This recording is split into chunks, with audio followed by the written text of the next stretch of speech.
अस्सलाम वालेकुम। कैसे हैं आप लोग? मैं उम्मीद करती हूँ कि आप सभी लोग बिल्कुल खैरियत से होंगे। अल्लाह का शुक्र है, मैं भी बिल्कुल खैरियत से हूँ। तो वेलकम करती हूँ मैं आप सभी का अपने एक और नए व्लॉग में।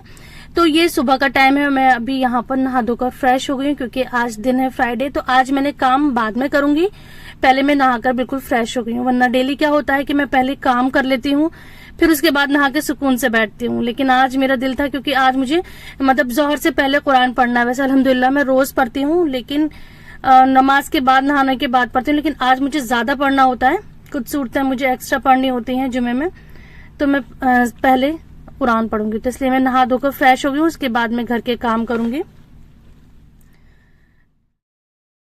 गर्मी है तो कुछ ज्यादा तो अप्लाई करती नहीं हूँ, बस हल्की सी स्किन केयर करी है बस। और अभी मैंने नाश्ता भी नहीं करा है, तो सबसे पहले मैं नाश्ता करूंगी। तो आज मेरा नाश्ते को भी दिल था कि मैं बाकायदा अपने लिए एहतमाम करूं नाश्ते का। वरना जो लोग मेरे ब्लॉग्स देखते हैं उन्हें पता है कि मैं नाश्ता भी बस ऐसे ही करती हूँ, गर्मी में बिल्कुल भी दिल नहीं करता है। तो आज मैं बड़े ही क्यूट से कप में चाय लूंगी। ये एक बड़ा सा मग है, ये मेरी बहन ने मुझे गिफ्ट करा था। माशाल्लाह हम 3 बहनें हैं, तो ये मग तीनों के पास है। ये बड़ी बहन ने हम दोनों को गिफ्ट करे थे और एक उनके पास है, तो हम तीनों के पास ये सेम मग है। तो अल्लाह का शुक्र है कि बड़ी ही नेमत होती है। मेरी जो बड़ी बहन है बिल्कुल माँ की तरह से ख्याल रखती हैं और हम भी उनका पूरा एहतराम करते हैं। तो दुआ करती हूँ अल्लाह ताला ये प्यार मोहब्बत हमेशा हमेशा इसी तरह से कायम रहे। तो अब चलते हैं नाश्ते की तरफ। तो मैंने स्लाइस टोस्ट कर लिए थे, उसके ऊपर मेयोनीज और केचप लगाऊंगी और उसके ऊपर रखूंगी मैं एग फ्राई करके। तो ये एक तरह का मैं एग सैंडविच आज खा रही हूँ। आज गर्मी में बहुत दिन के बाद मैं एग ले रही हूँ, वरना विंटर में तो बहुत ही पसंद होते हैं और डेली ही खाती हूँ। लेकिन गर्मियों में तो मुझे याद नहीं कि लास्ट कब खाया था, लेकिन आज कुछ मूड हो रहा था तो मैंने आज ही एग सैंडविच अपने लिए बना लिया है। तो आप लोग बताइएगा, आप लोग नाश्ते में क्या खाते हैं, क्या खाना पसंद है गर्मियों में? वरना गर्मियों में तो ये हल्की हल्की चीजें अच्छी लगती हैं। तो अब मैं बैठकर नाश्ता करूंगी सुकून से। बड़े मजे का ये तैयार हुआ था।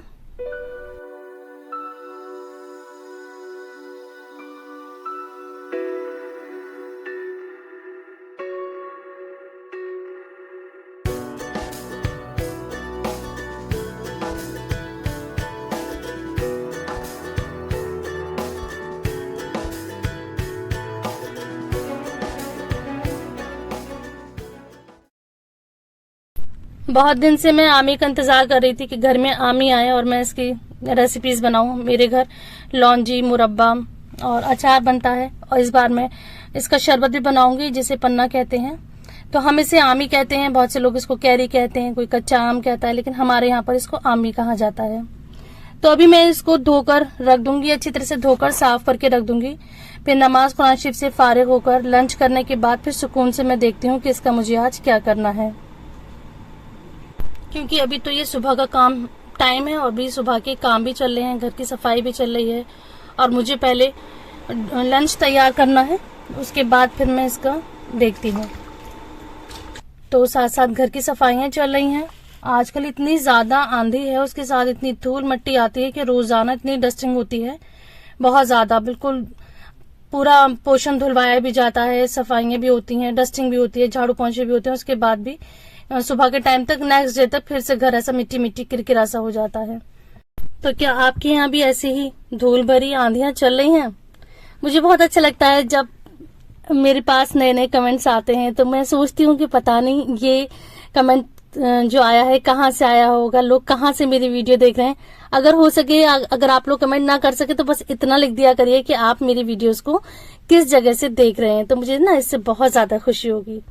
और जो लोग मेरे चैनल पर नए हैं तो प्लीज उनसे एक हम्बल रिक्वेस्ट है कि इस चैनल को सब्सक्राइब करें और वीडियो को लाइक करें। अगर हो सके तो अपनी फैमिली के साथ मेरी वीडियोस को शेयर करें। और जो लोग यहाँ तक मेरी वीडियोस देख रहे हैं, थैंक यू सो मच, और इसी तरह से अपनी सपोर्ट मेरे साथ बनाए रखिए।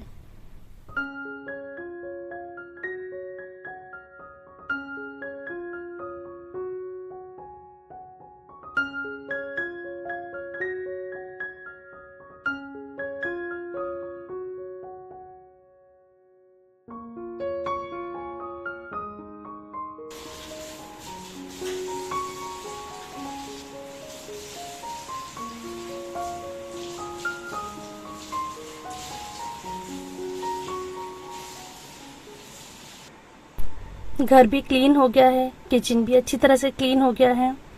अब मैं लंच की तैयारी करूंगी। उससे पहले ग्रोसरी आई हुई थी, मैं उसको रख रही थी तो सोचा थोड़ा सा शूट कर लेती हूँ। तो बचपन में बहुत खुशी होती थी जब घर में ग्रोसरी आती थी और पैकेट खुलते थे, और ये बात मैं कई बार शेयर कर चुकी हूँ। जो मुझे खुशी होती थी वही मेरी सेम बेटी कहती हैं कि जब ग्रोसरी जिस दिन खुलती है तो बड़ा अच्छा लगता है, नई नई कुछ चीजें निकलती हैं, कुछ ऐसी चीजें होती है ना जो नई आती हैं घर में। और मुझे जो खुशी होती थी वो फ्री चीजों की होती थी, फ्री कुछ ना कुछ फ्री आइटम आया करते थे। अब तो कुछ भी फ्री नहीं आता, तो बड़ा अच्छा सा लगता था। खैर मैं ग्रोसरी रख चुकी थी, थोड़ी सी वैसे दालें वगैरह मैं डिब्बे में करके रख रही थी। इनको पहले मैंने साफ कर लिया था, पर जब ये ड्राई हो गए हैं तब मैंने उनको डिब्बे में करके रख दिया है। तो जुमा के दिन है, तो आज के दिन में कोई भी पुलाव, बिरयानी, मतलब कोई राइस की वैरायटी बनाना पसंद करती हूँ, क्योंकि राइस तो ये होता है जल्दी से कुक हो जाते हैं, और कोई हंडिया बनाओ तो साथ रोटी भी होती है, हंडिया में बार बार देखना पड़ता है, ऐसा मेरा मानना है। मैं प्रेफर करती हूँ कि जुमे के दिन में कोई भी राइस की कोई भी आइटम बनाऊं। तो आज मैंने बनाया था यखनी पुलाव, जिसे हमारे यहाँ तो बिरयानी कहते हैं, जिसपे बड़ा ही लोगों में अच्छी खासी बहस और बवाल रहता है कि ये बिरयानी नहीं होती। हमारे यहाँ पर, क्योंकि मैं अलीगढ़ से हूँ, तो यहाँ पर इसी को ही बचपन से नहीं, जमानों से इसी को ही बिरयानी कहते हैं, तो हम लोग इसको बिरयानी कहते हैं। एक्चुअली ये आप लोगों के हिसाब से ये यखनी पुलाव है। तो ये मेरे घर में सभी को बहुत ज्यादा पसंद है, तो आज मैंने बनाया था ये यखनी पुलाव। अब मैं यहाँ पर कुरान पढ़ने बैठ गई हूँ। तो आज के दिन सूरह जुमा, सूरह कहफ और मैं सूरह बकरा जैसे बता रही हूँ कि मैं सूरह बकरा, अल्लाह का लाख लाख शुक्र है, मैं डेली पढ़ रही हूँ। तो मुझे 1 महीने से ऊपर हो गया है इसको डेली पढ़ते हुए, तो अल्लाह का शुक्र है, बड़ा ही सुकून है, तबीयत में भी बहुत सुधार है। और खैर अल्लाह का कलाम है, इसका सवाब तो मिलेगा ही। और उसके बाद जोहर की नमाज पढ़ ली है। उसके बाद अब हम सब लोगों ने खाना खाया था, जिसे मैंने बिल्कुल भी शूट नहीं करा, मैं बिल्कुल रिकॉर्ड करना भूल गई थी, क्योंकि जब सब आ जाते हैं तो एकदम जल्दी जल्दी से खाना लगाते हैं। फिर सबने खाना खाया था और फिर मैंने थोड़ा सा रेस्ट करा था। देखिए धूप कितनी चमकदार, एकदम तेज धूप निकल आई है। तो मैं यहाँ पर पौधों को देख रही थी। इस टाइम पानी तो नहीं डाल सकती, सारे पौधे खराब हो रहे हैं, बड़ा ही दिल खराब हो रहा है मेरा ये देख के, कितनी केयर के बाद इतनी बेचारों को मैं देखभाल करती हूँ, फिर भी सारे पौधे जले जा रहे हैं, पता नहीं क्या ही हो गया है। खैर खाना वाना खाकर मैंने थोड़ा सा रेस्ट करा था। अब मैं लग गई हूँ ये आम के इसको ठिकाने लगाने। तो बहुत सोचा मैं क्या करूँ इनका, तो मैं बनाऊंगी पहले थोड़े से आम का पन्ना। तो 3 आम को मैंने बॉईल करने के लिए रख दूंगी, इसका थोड़ा सा ही पन्ना बनाऊंगी। तो इन 3 आम का ही 7 गिलास जो शरबत होता है ना कच्चे आम का, जिसे हमारे यहाँ पन्ना बोलते हैं, तो वो बनकर तैयार हो गया था। तो गर्मी में ना ये बहुत फायदा करता है। जो कच्चे आम का शरबत होता है, लू के असर को और गर्मी के असर को ये कम करता है, और इसकी जो तासीर होती है ठंडी होती है, तो बहुत फायदेमंद होता है। खैर बहुत हमारे यहाँ तो बहुत ही कम बनता है, तो मैंने सोचा था कि ये कच्चे आम आए हैं तो थोड़ा सा मैं पन्ना बना लेती हूँ, और जो बाकी आम है मैं इनको अब छील लूंगी। तो छीलते छीलते मुझे अपने बचपन की एक बात याद आ गई थी। हमारे पापा ने घर पर, हमारे जो टीचर्स थे ना, उस जमाने में ऐसा होता था मेरे पापा माशाल्लाह थे भी शुरू से बोल्ड, मतलब झिझकते नहीं थे बिल्कुल भी। बिल्कुल जो दिल में है वो उनका जुबान पर होता था। बहुत से लोग टीचर से बात करते में बहुत हेजिटेशन फील करते हैं, मेरे अब्बा बिल्कुल भी ऐसे नहीं है। तो वो उन्होंने टीचर्स की घर पर आम की दावत करी थी, तो घर पे बनवाई थी बिरयानी और आम, क्योंकि जब हमारे यहाँ पर ना आम का जब सीजन होता है तो एक दावत वाला माहौल हुआ करता है। क्योंकि पापा को बहुत ज्यादा आम पसंद है, तो उन्होंने सारे टीचर्स को घर पे बुलाया था। तो सारे टीचर आए भी थे बहुत शौक से। तो हमारे एक टीचर थे जो कि स्कूल के प्रिंसिपल थे, उन्होंने आम बहुत बड़े बड़े थे, उन्होंने जो आम छीला था तो एक ही छिलके में पूरा आम को उन्होंने पील ऑफ कर दिया था, मतलब एक ही बार में पूरा छिलका उतार दिया था, कहीं भी वो छिलका टूटा नहीं था। तो उनके जाने के बाद भी घर पे अम्मी पापा बड़ा जिक्र कर रहे थे कि कितनी अलग तरीके से उन्होंने आम छीला था। तो वही मुझे ध्यान आ गया, अक्सर मुझे याद आता है, तो मैंने अभी वैसे ही ये इस आमी को छील कर देखा है। तो ये थी मेरी आज की वीडियो। अभी नांग के साथ मैंने क्या करा है वो आप देखिएगा नेक्स्ट वीडियो में। मिलते हैं नेक्स्ट वीडियो में, अपना ख्याल रखिए, अल्लाह हाफिज।